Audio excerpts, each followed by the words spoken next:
Welcome to the Fulfilled After 50 podcast. We are your hosts, Alice and Carol. Join us each week for your fun dose of inspiration and healthy tips you can use every day so you can live the healthy and fulfilled life you desire and deserve. Hi everyone, it's Carol. and Alice. And we are here with Fulfilled After 50. And we are ready to talk to you today about a topic that Alice has pretty much mastered and I seriously struggle with.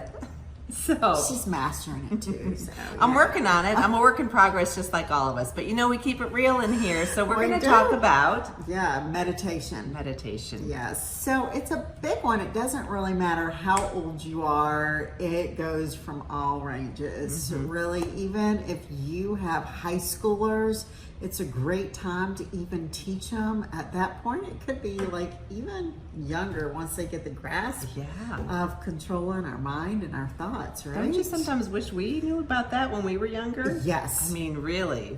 It would have been really beneficial those times when I was stressing out about so many things. Right? Well, you know, and kids these days, they just have a lot of anxieties as us, as women, mothers, wives, caregivers. It's like, you know, all day long, it's like those thoughts go through our mind. Mm-hmm. We have anxiety. Right. And then sometimes we're up in the middle of the night with the same darn thing. Exactly. Yeah. We can't quiet our head.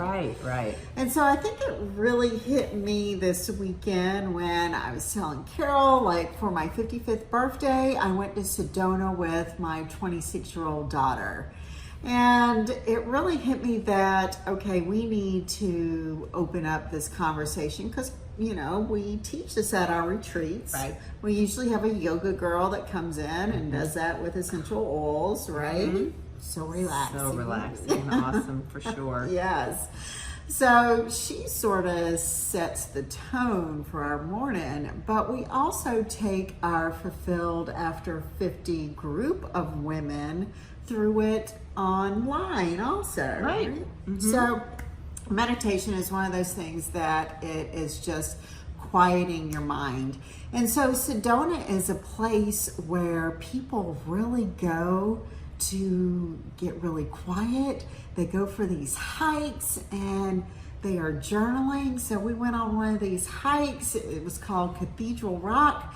And as we were coming down the hike, there was this young girl. She was in her 20s and she had her water bottle and she had her journal. And I just spoke to her and said, "You're going up to journal?" She's like, "I sure am." And I was just really fascinated because we teach it and we take our women through challenges of it. But it really hit home to me because Sedona has 20,000 people there with 5 million visitors. Mm-hmm. It's on my bucket list. I've actually never been there. I just can't even describe it. When you try to take pictures, you know, when you go places, but you really just can't capture it. Mm-hmm. But Sedona is so quiet that if you're going for any kind of nightlife, everything shuts down at 9 o'clock. Mm-hmm. All restaurants close. They have no street lights. I mean, literally everybody shuts down because they do their hiking, their yoga and everything. Like people are up at 5 a.m. So it's early to bed, early to rise. And seriously, that's what happens. Right. That's right up your alley. It is. I loved it. I could so live there, honestly. Like I am all about the food, the meditation, and the journal. Right. So on one of our hikes, we took a guided yoga hike. And Gabrielle turned and looked at me, and she is a producer for Fox News, and she says, "Mom, I cannot quiet what goes on in my head." Right. And I can so relate to that. Yes. I have the hardest time. And that is some of the reasons for the insomnia.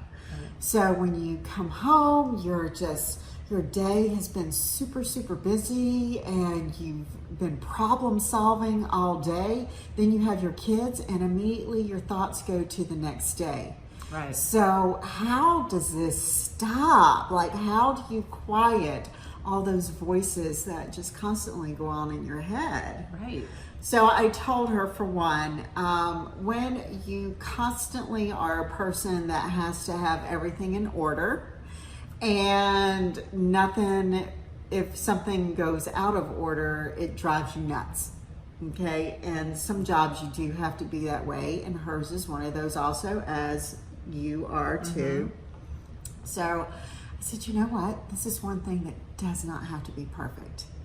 It's nothing set in stone, but it's one of those things where you just sit for 1 to 2 minutes. It might just be 1 to 2 minutes it takes. And then you progress from there.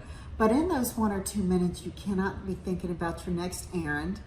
You cannot be thinking about your next meal, because it's counterintuitive. It won't work.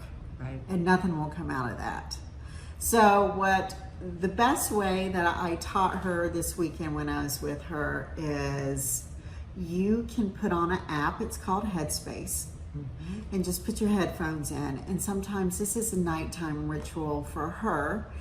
But if it's a morning thing for you, like when I go sit in my chair, it's like your body knows, okay, I'm going to go into a meditative state. Whereas what that means is, if you think about how you're breathing, and I want you to experiment with this, if you just think about your breaths, then your thoughts go out and you can let everything go.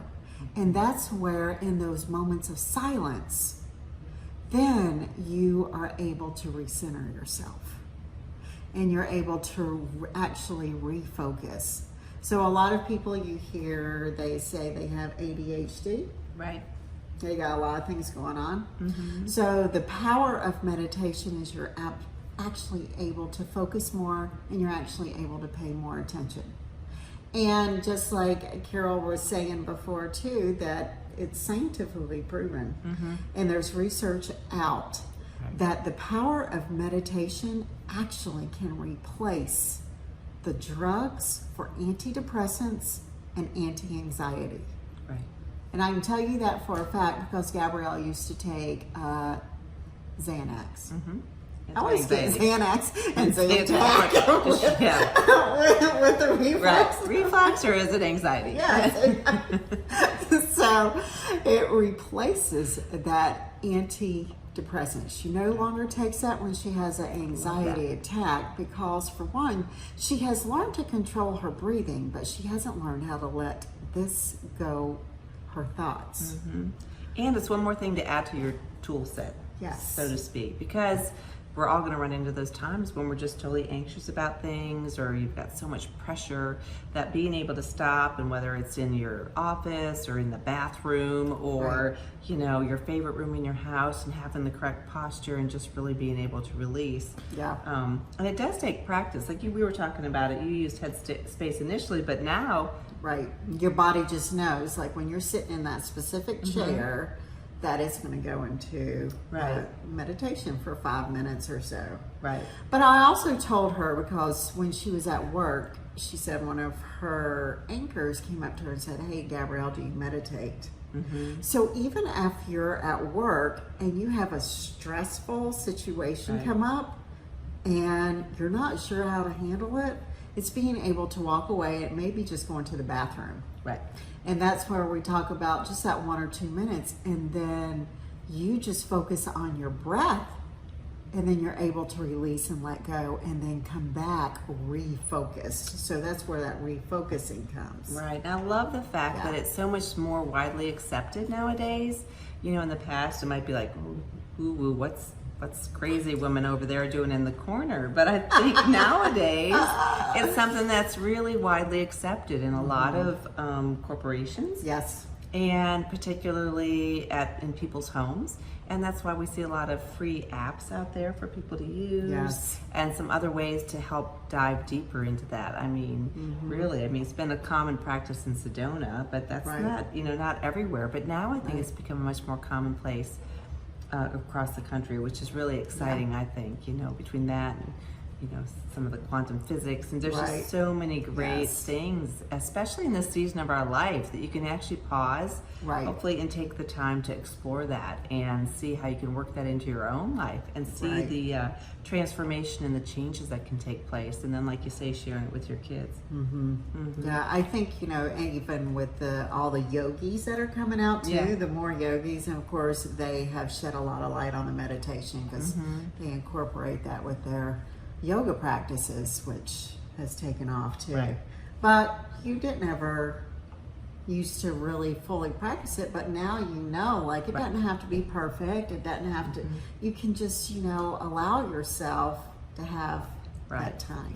And I think everybody's different, but I think I do have this little bit of you have to have it scheduled just right, or I have to plan it just right, or I have to have this little perfect thing set up, or I need to fully understand, or I need to have a program that I'm following. Right. And so releasing some of that has really made a difference in terms of, at least, because it gets you going. Right. Once you try it, then you Yes. see some progress, and it's not perfect, but you try it again. And then with each attempt, it tends to get a little bit easier. And for me, it's not easy for me. I'm not to that place yet where it's just, my body just doesn't go there.